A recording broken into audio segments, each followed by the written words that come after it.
Assalamualaikum warahmatullahi wabarakatuh. Puji syukur pada Allah Subhanahu wa Ta'ala yang sudah memperjalankan kita semuanya ke tempat yang mudah-mudahan Allah memuliakan dan Allah berkahi kita perjalanan kita. Amin. Selawat salam mudah-mudahan selalu tercurahkan ke diri kita Nabi Muhammad sallallahu alaihi wasallam. Alhamdulillahirrahmanirrahim. Ini saya pagi sudah sampai Semarang, Pak Ibu. Ya, kita tadi LF dulu. Leader forum dulu, ya. Leader forum dulu sama teman-teman. Dan alhamdulillah hari ini saya bisa silaturahim dengan Bapak dan Ibu semuanya. Mudah-mudahan ada manfaat ya. Minimal kalau silaturahim kan memperbanyak rezeki ya, Pak. Benar Pak ya, amin. Dan memperpanjang umur, diperpanjang ya. Ya, mudah-mudahan ini menjadi keberkahan buat kita semuanya, amin. Ya, saya mohon maaf Bapak Ibu, saya berdiri di sini secara pribadi ini adalah sesuatu hal yang saya juga bingung. Karena banyak tokoh-tokoh hebat ya di Semarang ini. Ya, guru-guru saya banyak yang dari Semarang. Ya, jadi semangatnya apa? Mas Sofan nyemangatin saya. Gitu. Udah Mas Indri cerita aja. Pengalamannya ya sudah. Kalau Mas cerita, mudah-mudahan ada manfaat. Pak ya. Gitu. Jadi mudah-mudahan barangkali perjalanan saya. Perjalanan bisnis saya dengan Bapak dan Ibu mungkin ada kesamaannya, bisa jadi ya. Atau mungkin pas perjalanannya itu ada yang lagi ngalamin, bisa juga gitu ya. Nama saya Ruswanto tadi bisa disampaikan. Alhamdulillah istri saya satu Pak Ibu. Alhamdulillah. Ikuti biar istrinya satu. Anak saya ada 4, alhamdulillah ini 2 sudah mondok semua, terus yang 2 masih di SD. Dan tadi saya ada 3 bisnis yang kita geluti. Yang dimana bisnis pertama yang kita geluti adalah di kosmetik. Kita buka yang namanya CV Cahaya Karisma Sejahtera. Itu tahun 2005. Kalau 15 tahun itu dari tahun 2000 saya bisnisnya masih acak-acakan itu. Tahun 2000 itu asal ketemu. Jadi kalau ketemunya produk A ya saya jualan A, rezekinya di A gitu. Kalau ketemu produk B ya ketemunya B. Tapi lama-lama mikir juga, masuk sepanjang hidup mau begini gitu. Sehingga saya putuskan sudah kita mau ambil posisi. Nah, kita terjun di bisnis kosmetik gitu. Sampai sekarang dan alhamdulillah kemarin kita sudah launching produk kita dengan merek Nafasa ya, dan alhamdulillah ini perjuangan luar biasa Pak, sehingga mudah-mudahan nanti bisa diterima di pasar. Amin ya, minta doanya Pak. Indonesia Islamic Business Forum saya bergabung di pertama kali itu di Semarang tahun 2009. Itu setelah kejatuhan saya yang kedua. Jadi saya jatuh dalam jalan bisnis itu yang pertama di tahun 2005. Terus jatuh lagi di 2008 akhir. Setelah jatuh 2 kali, biasanya kan dulu masih muda, ini masih muda juga kan?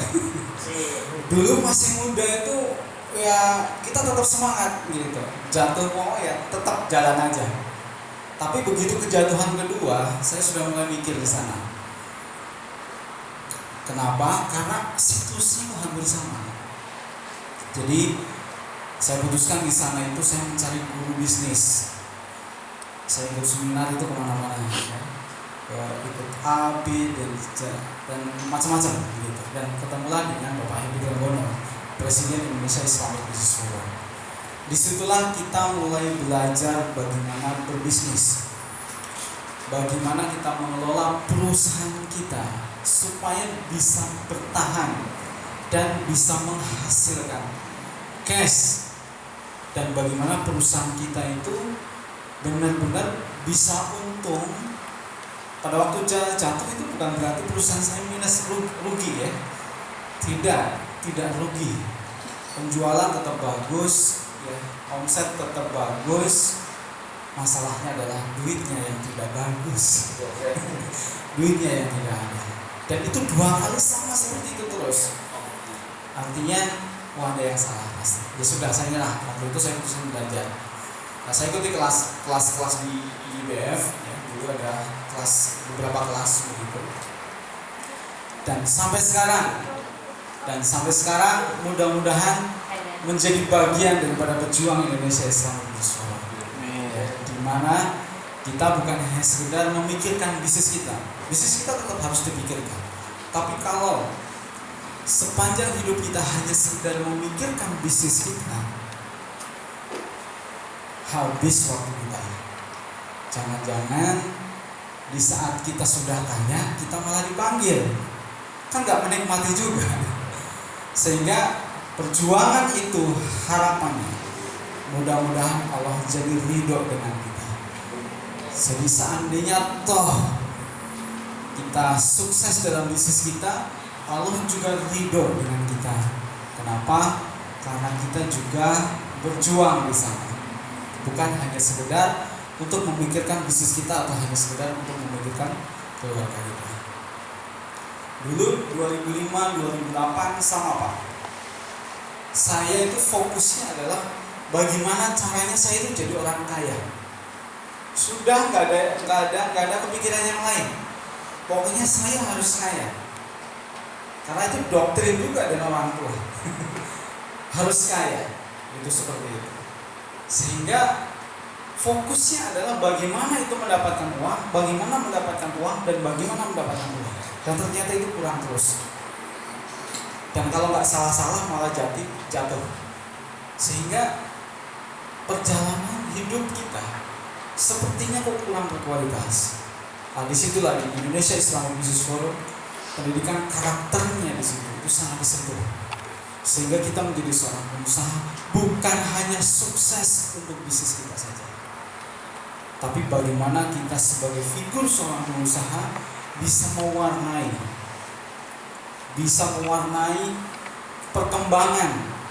perkembangan umat manusia, terutama adalah perkembangan agama kita. Dan mulai saat itu saya sudah berikrar bahwa mengelola keluarga, mengelola bisnis, dan meluangkan waktu untuk berbakti kepada Allah SWT itu dalam satu tarikan nafas. Itu tidak bisa dipisah-pisahkan. Dan itu luar biasa sekali. Keluarga jadi ridho dan lain sebagainya. Ya. Dulu waktu 2005-2008 saya itu kalau ke rumah itu hawanya marah aja. Itu istri saya itu hafal sekali. Hawanya marah, hawanya itu tidak enak gitu. Karyawan saya kalau saya datang itu minggir gitu. Karena apa? Takut katanya. Takut dimarahin. Itu seperti itu. Sehingga kondisi seperti itu sebenarnya sangat tidak nikmat, berbisnis, punya uang, begitu, punya perusahaan, punya karyawan, tapi tidak nikmat. Nah, makanya itu di sini kita akan coba sharing di sini. Kita akan coba berbagi sebagai seorang pengusaha bagaimana semestinya kita membangun diri kita, membangun perusahaan kita, sehingga insya Allah perusahaan kita menjadi salah satu cara kita untuk bertakwa kepada Allah Subhanahu Wa Taala. Amin ya. Ya, sebelumnya saya ingin tanya siapa yang perusahaannya sampai hari ini sudah lebih dari setahun? Sudah umurnya sudah ada setahun? Sudah ada? Oh lebih, banyak sekali, luar biasa sekali. Saya kalah dari sini. Umur 2 tahun? 5 tahun? Perusahaannya umur 5 tahun sudah? Umur 10 tahun? Umur 15 tahun? Luar biasa sekali. Tepuk tangan untuk Bapak ini.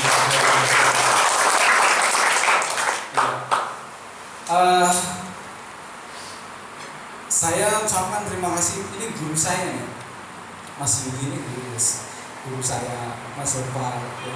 Ini Mas Opar kayak bimbing saya. Banyak sekali ya. Sharingnya itu luar biasa sekali. Mas Maulana itu luar biasa, Mas Maulana itu. Ya.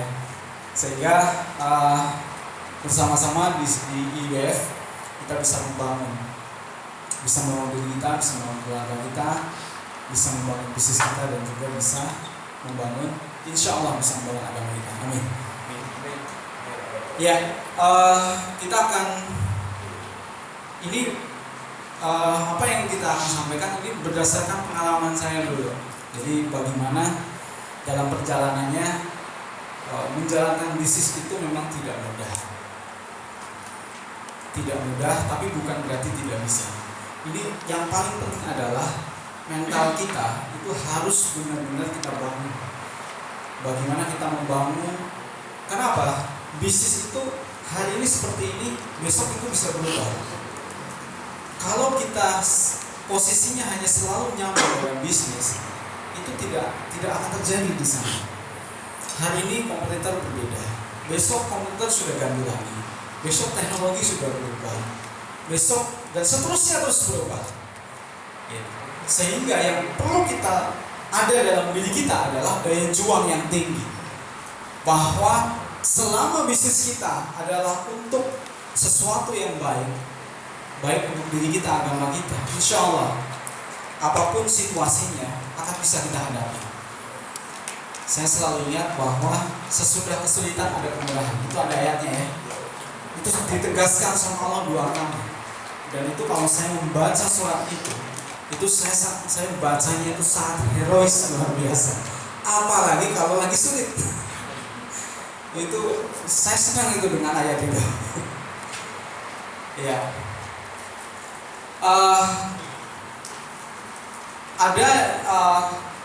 Dalam perjalanan kita, pada waktu kita menjalani bisnis kita, kejatuhan sampai 2 kali itu.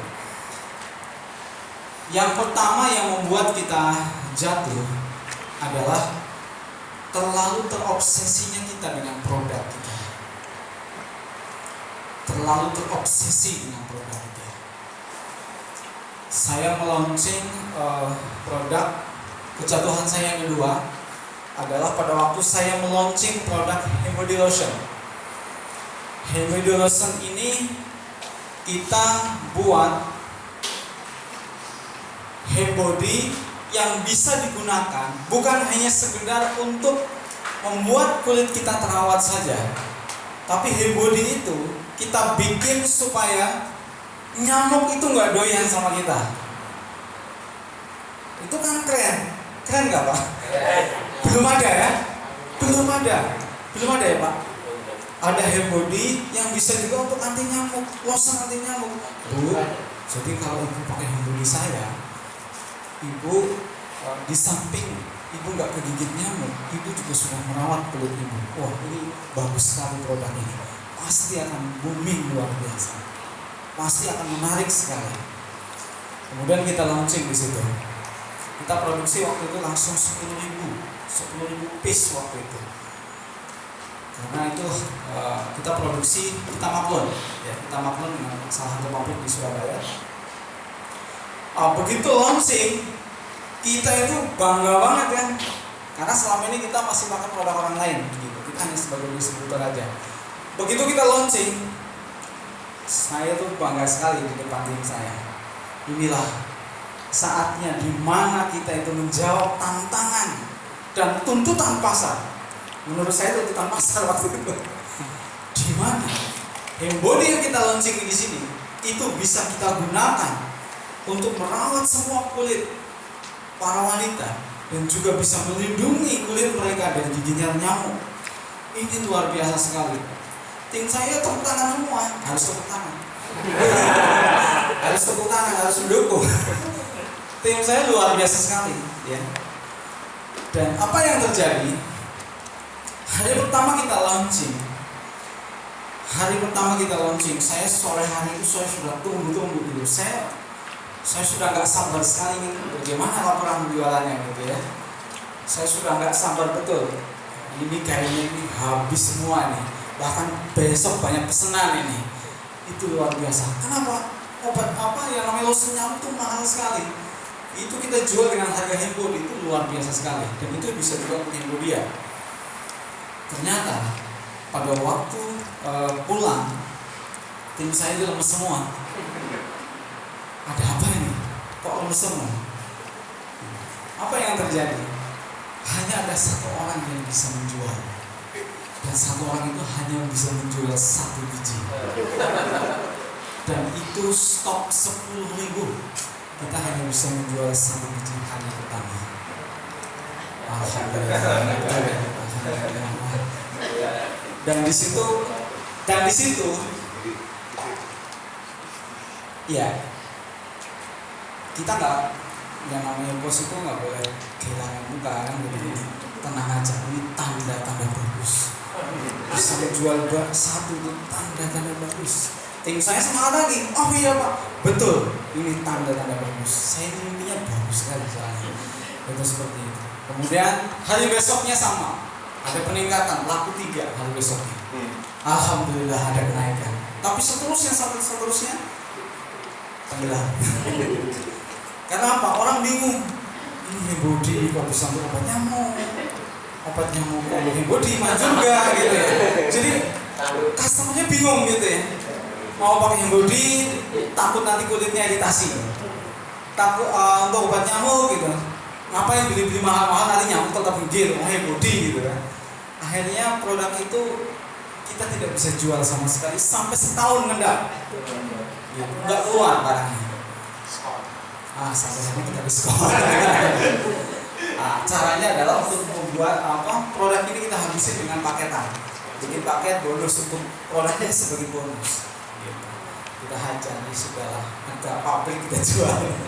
Yang penting cashnya ada. Itu saja kita cepat orang di situ. Ya.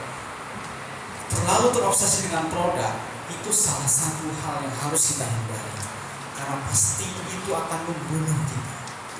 Kenapa? Industri itu tidak bisa mendidik customer. Customer lah yang mendidik industri.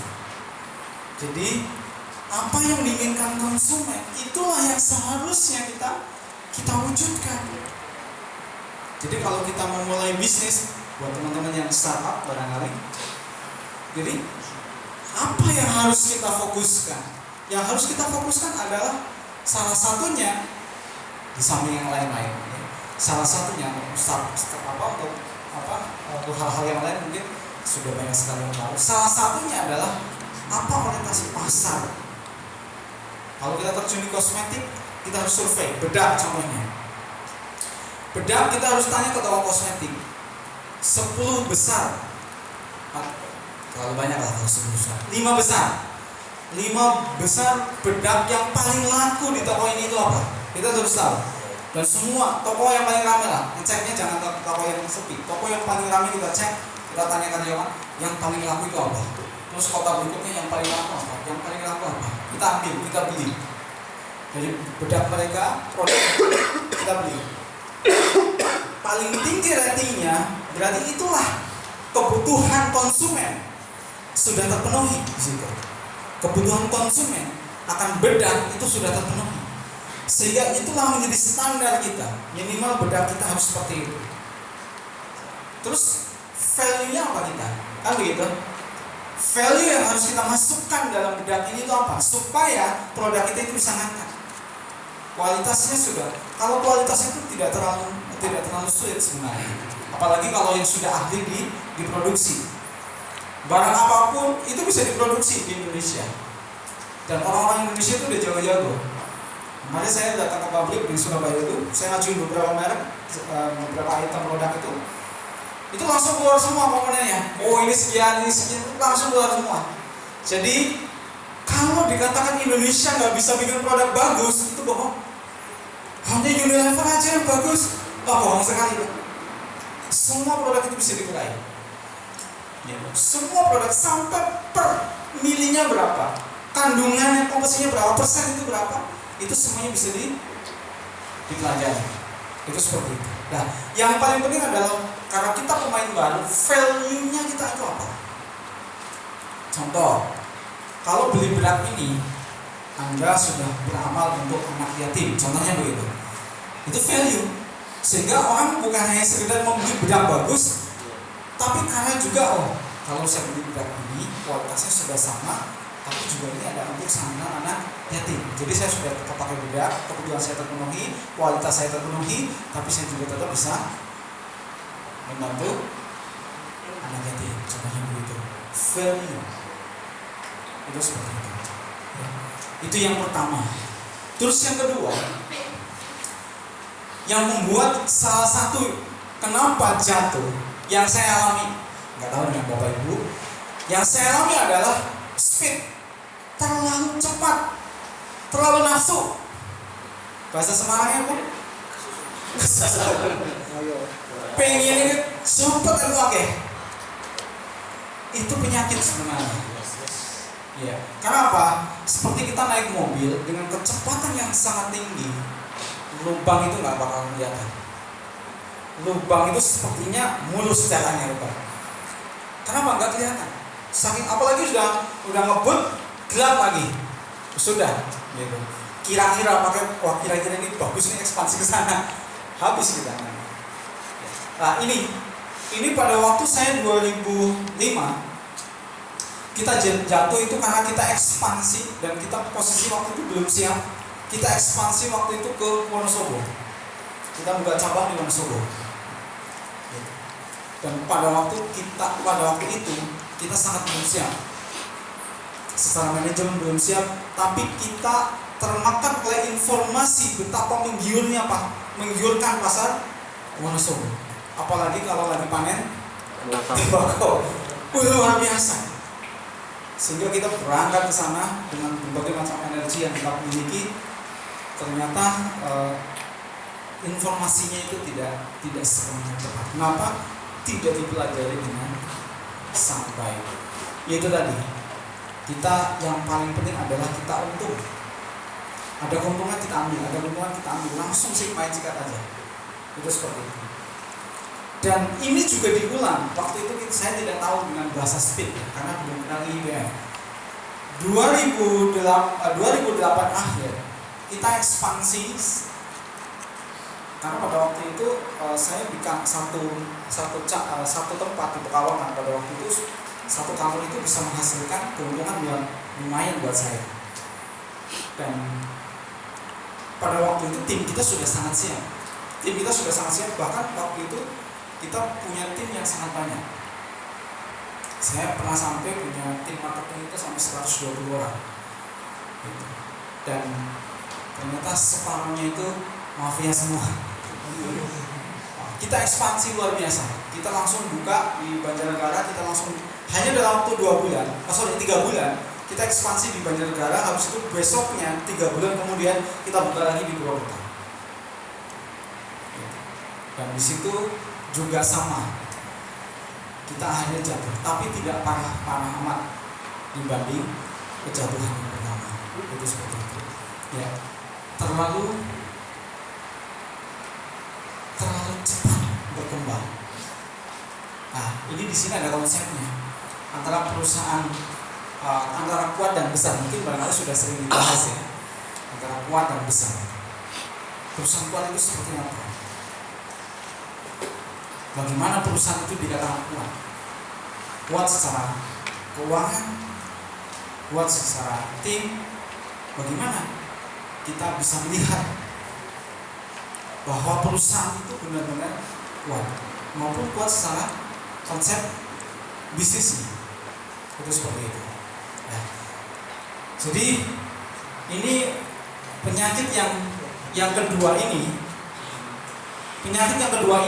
itu menjadi menu banyak sekali pengusaha. Kenapa? Sudah buka di gerai satu untung 15 juta sebulan. Wah, kalau 10 berarti 150 juta nih cash masuk kantong. Ini membuat adrenalin kita itu sangat tinggi. Apalagi kalau kita tidak ada mentor bisnisnya. Wah, kita main hajar aja, hati-hati. Hati-hati. Terus yang ketiga adalah technical success, di mana kita fokusnya adalah kepada hal-hal teknis. Sebagai seorang pengusaha, yang harus kita bangun adalah bisnis skillnya yang harus kita bangun. Bisnis skill yang harus kita bangun. Kalau kita tidak membangun skill bisnis kita, perusahaan kita nggak akan bisa bertahan. Bagaimana kita bisa menguasai bisnis skill? Ya, tentunya dengan acara-acara seperti ini, dengan acara pelatihan yang dilakukan oleh teman-teman juga di sini, dengan pengajian bisnis dan sebagainya. Kita akan mengenal di situ bagaimana konsep pemasaran. Kita mengenal bagaimana kita menjaga cash flow. Kita akan mengenal bagaimana caranya kita mengendalikan tim, membentuk sebuah tim yang kuat. Nah, bisnis skill itu yang harus kita kuasai. Sehingga bagaimana sih duit ini itu bisa tetap kita jaga, sehingga kita itu tidak sampai kehabisan duit. Karena nggak bisa kalau kita sampai kehabisan duit. Nanti di poin berikutnya ada di situ. Ya. Sehingga kita harus fokus bagaimana membangun bisnis skill kita. Dan salah satunya insya Allah ini IBF ini mengajarkan pengajian bisnis seperti ini. Ini bisnis skill yang kita bangun. Jadi bagaimana kita punya skill secara bisnis. Itu seperti itu. Ya. Sehingga mudah-mudahan itu akan membuat bisnis kita bisa bertahan lebih bagus, punya daya tahan yang bagus. Dan untuk selanjutnya, ide itu bagus. Ide itu bagus. Tapi kalau kita terlalu terobsesi dengan ide, itu juga salah satu yang bisa membunuh kita, membunuh bisnis kita. Ya. Kenapa? Karena ide bagus itu belum tentu bagus di pasar. Jadi ini harus betul-betul kita hati-hati. Dan ini akan masuk ke poin yang berikutnya. Poin berikutnya ini agak berlawanan dengan yang tadi. Jadi kita sebagai seorang pengusaha jangan hanya sekedar apalagi sampai terlalu terobsesi dengan ide kita. Tadi sudah saya sampaikan yang pertama, contoh yang saya alami sendiri, bagaimana ide bagus itu belum tentu diterima oleh pasar. Ide bagus belum tentu diterima oleh pasar. Yang kelima, ya ini justru kehilangan ide kedua dalam bisnis kita. Nah, ini penting sekali untuk selalu menyediakan opsi. Contoh ini, kita sudah susun bahwa strategi marketing kita 2016 adalah seperti ini. Dan sudah kita susun dengan rapi. Kita akan masuk ke pasar ini, kita akan konsepnya akan seperti ini, timnya harus begini, dan semua sudah disiapkan. Kalau hanya itu yang diandalkan, apakah ada jaminan bahwa apa yang sudah kita pikirkan, apa yang sudah kita rancang itu cocok dengan 2016? Cocok dengan 2016. Apalagi kalau kita bicara ekspansi. Kalau kita bicara ekspansi, kita harus selalu punya minimal ide cadangan. Itu selalu menjadi prinsip saya. Ide cadangan. Pada waktu saya meluncing toko saya, Nafasa Busana Muslimah, itu ide yang kita keluarkan adalah bahwa kita sudah survei merek-merek busana muslimah yang disukai oleh orang-orang Pekalongan itu apa aja. Itu 10 besar kita sudah ada data kita, sudah kita pegang. Dan di toko kita konsepnya adalah kita launching satu-satunya toko di Pekalongan. Satu-satunya toko di Pekalongan yang melaunching busana muslimah itu dengan 22 merek sekaligus ada di sana. Dari merek yang paling laris, paling familiar, sampai merek yang orang Pekalongan belum tahu. Itu seperti itu. Nah, kalau kita ini yang akan kita jual. Jadi begitu orang datang ke toko kita, mereka seperti makan di prasmanan. Mereka disajikan dengan menu yang sangat komplit. Dari merek ini keunggulannya, harganya itu sangat variatif. Sehingga orang dari masuk ke toko kita keluar mesti harus pilih. Itu seperti itu. Karena menunya itu banyak sekali. Itu yang kita jual. Di mana orang sekali masuk mereka sudah punya banyak sekali opsi pilihan. Kita beri opsi pilihan. Ya, di situ ada merek yang namanya Rabbani, ada merek namanya Zoya, ada merek namanya El Zata. Ini 3 merek yang sangat populer di Pekalongan. Pokoknya kalau orang muslimah menengah ke atas mesti pernah beli ini, 3 merek ini. Pasti pernah beli merek ini. Nah, kita salah satu toko kita munculkan ketiga merek ini. Karena merek ini jadi daya tarik para pembeli. Orang kalau nggak senang Rabbani ya dengan Zoya dan sebagainya. Nah, kita berbisnis itu di 19 merek. Bisnis kita ada di 19 merek. Yang 3 merek hanya untuk alat marketing aja. Supaya orang itu datang ke toko kita. Tanpa 3 merek itu, toko kita asing seperti kita masuk hutan belantara. Jadi tariknya sudah sekali. Itu strategi kita. Nah, pada waktu kita meluncing itu, ada strategi kedua yang kita launchingkan, yang akan kita keluarkan. Seandainya ini tidak mempan, seandainya ini tidak diterima, 3 merek itu akan kita hajar. 3 merek itu kita akan hajar dengan diskon. Gak ada masalah. Itu seperti itu. Kebetulan Zoya, Zaka, Rabbani itu di Pekalongan ada semua franchise-nya. Ada semua. Sementara mereka diskonnya hanya maksimal 10%. Karena apa? Karena kalau mereka lebih dari 10%, mereka kena penalti. Kita laporin sebagai agen, kita laporin ke pusat, dia kena penalti. Dan itu diputus. Ini peluang. Lah, saya tahu dari informasinya dari mana penalti itu. Saya tahu yang punya toko Zoya itu. Saya teman baik dengan dia, dan dari semua toko, ya saya datangin pemiliknya, ngobrol aja. Itu seperti, wah ini peluang. Berarti saya diskon 20% halal. Oh, berarti kalau saya ngambil diskon berapapun bebas. Oh, saya nggak terikat. Nah, disitulah ide keduanya. Itu kan ide besar pertama adalah mengumpulkan semua merek di satu tempat, sehingga mereka bisa membandingkan berbagai macam merek dengan kualitas dan harga. Mereka sangat dimanjakan. Nah, ide keduanya adalah kalau seandainya ini tidak masuk, tidak bisa diterima oleh pasar, saya akan meluncurkan ide kedua adalah diskon 3 merek ini, diskon 20% setiap hari, dan kita pajang gede di depan toko. Itu seperti itu. Kita akan launching begitu, dan kita akan pajang semua itu di 3 merek itu. Kita hajar aja diskon itu setiap hari, dan kita kompletin barangnya.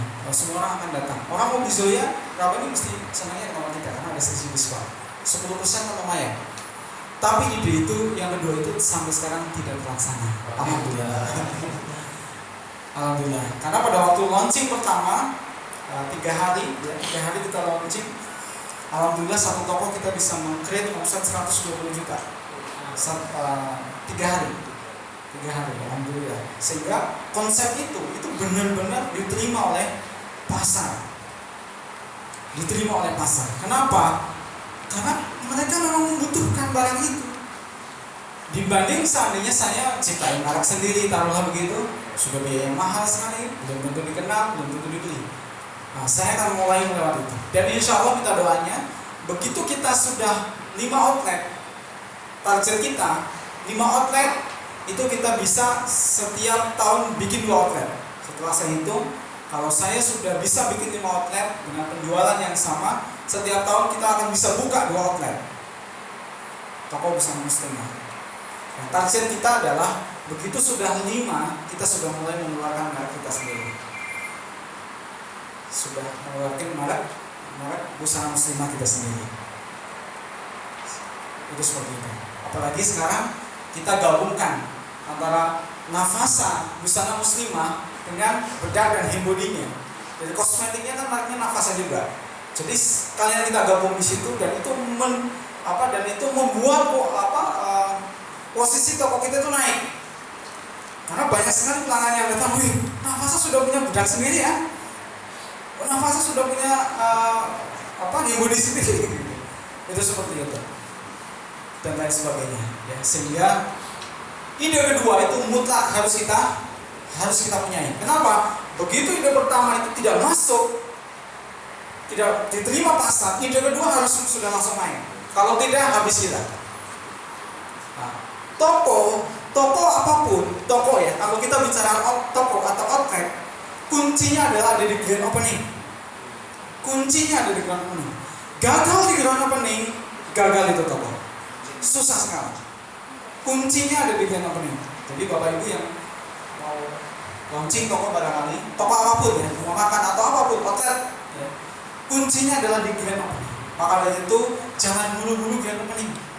Kalau belum benar-benar powerful, dulu sepanjang jalan itu di depan toko kita itu, spanduk kita itu ramai sekali, luar biasa. Dan yang menarik adalah pada waktu grand opening itu, ini kejadian luar biasa sekali. Yang menarik adalah pada waktu grand openingnya, jembatan tempat toko kita itu ada, itu ditutup karena dibongkar mau dibikin jalan. Bayangin betapa kita, waduh, spanduk udah dipasang semua. Jadi H-1 sebelum grand opening itu jembatan, jadi jalan besar di toko kita itu yang menghubungkan ke kabupaten itu, jembatannya itu bongkar, itu diperbaiki sehingga akses orang itu lewatnya muter ke sana jauh dan tidak melewati toko kita. Ini berapa traffic kita keganggu sekali nih. Harusnya sehari itu sekian orang yang lewat, ini sepi sekali. Tapi alhamdulillah dengan pertolongan Allah SWT, dengan opening kita, alhamdulillah dikatakan berhasil. Dan itu menjadi perhatian luar biasa. Jadi sampai-sampai kalau dibicarakan oleh ibu-ibu itu, ibu-ibu di rumah itu, kayaknya harus datanglah ke toko kita. Itu seperti itu. Harus datang ke toko kita. Itu seperti itu. Kenapa? Yang kita tawarkan sekali lagi, konsep yang kita tawarkan. Di sana ada 22 merek dan luar biasa sekali, dan itu sambutannya luar biasa sekali. Ya, kalau toko atau outlet kuncinya ada di grand opening. Siapkanlah grand opening sebaik mungkin, semurah mungkin, sebaik mungkin, tapi seheboh mungkin. Jangan mahal-mahal. Grand opening saya hanya mengeluarkan biaya kalau tidak salah itu cuma 3 juta. Cuma 3 juta biaya untuk grand opening. Kita efisien sekali. Itu seperti itu. Tapi daya pengaruhnya itu yang paling penting. Itu seperti itu. Yang kelima ya. Yang terakhir, yang keenam adalah kehabisan cash. 2005 kita kehabisan cash. 2008 kita kehabisan cash. Itu di bisnis kosmetik ya. Kehabisan cash ini sama artinya kita manusia itu kehabisan darah. Maka dari itu, kenapa harus begitu? Kalau supplier mungkin masih kita bisa negosiasi, betul tidak Bapak? Tapi kalau gaji karyawan tidak bisa kita negosiasi. Harus bayar ya bayar. Tanggal 1 ya tanggal 1 bayar ya bayar. Maka dari itu cash ini harus benar-benar kita jaga. Harus benar-benar sekuat tenaga dan sepintar-pintarnya kita jaga. Dulu saya belum belajar di IBM, makanya hidupnya habisnya setahun. Kalau dulu sudah tahu, sebulan saya habis mesti. Jadi bagaimana kita mengelola cash sehingga kita jangan sampai terjadi yang namanya kita kehabisan cash. Itu sedih betul itu. Kita perusahaan apalagi sudah hampir gajian, tanggal gajian nggak ada duit, pusingnya minta ampun itu. Kalau di Pekalongan biasanya apa mas? Listrik. Ya kalau pemisahan itu banyak orang jualin apa? Cek ya. 2%, 3%. Haram deh. Kalau di Pekalongan ya banyak. Oh sama ya? Itu seperti itu. Ya. Sehingga bagaimana nih sebagai seorang pengusaha itu bisa menjaga cash. Maka dari itu saya selalu menerapkan yang namanya hasil bisnis itu dulu 2008 ke bawah. Setiap hasil berapapun hasil bisnis yang saya dapatkan itu untuk pengembangan 100%. Setelah dikurangi untuk kebutuhan keluarga, kita 100% kita gunakan untuk pengembangan. Untuk pengembangan, ambisi kita itu besar sekali. Apalagi kalau sudah bicara dengan angka dan bermain kalkulator. Saya rasa semua pengusaha sama ya, selalu pegang kalkulator ya. Paling senang itu ya. Iya mas. Apa tasbih mas? Kalau mas mau mana tasbih? Ya.